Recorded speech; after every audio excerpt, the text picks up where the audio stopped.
point slope form of a line is used when you know the slope and you know a point on the line.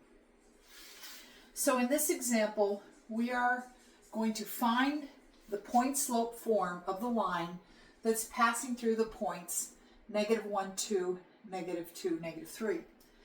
And in order to use the point slope form, you need to know the slope. So I'm going to calculate the slope first.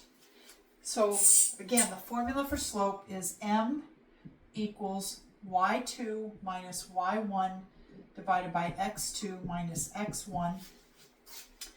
And I'm going to select my points. I'm going to call this point 1 and this point 2. I do that so that I stay consistent throughout the problem and I'm not getting my coordinates mixed up. So I label them this way. So y2 minus y1 is -3 minus 2. And x2 minus x1 is -2 minus -1.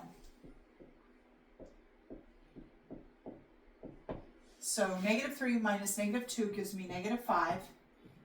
And -2, this is going to be plus 1. -2 plus 1 gives me -1.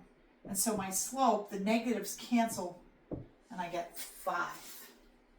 Now that I know my slope, m equals 5, now I can use one of these points in my point slope form to get the equation for the line.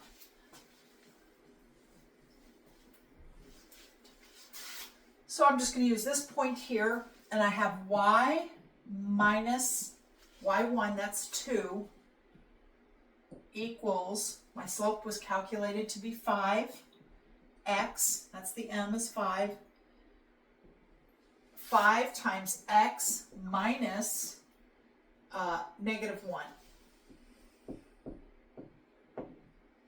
All right, so I'm going to simplify this a little bit, but I'm going to leave it in point slope form. So I'm going to leave it like this, x plus y minus 2 equals 5 times x plus 1. This is point slope form because you can see that my point is 2, -1. You always take the opposite sign. Here we have -2, so my point is, the y value is going to be 2. Here you have x minus -1 or x plus 1, so you take the opposite sign because the form has negatives. So that means the point is 2, and then since this is a negative, you've got to change the sign, 2, -1.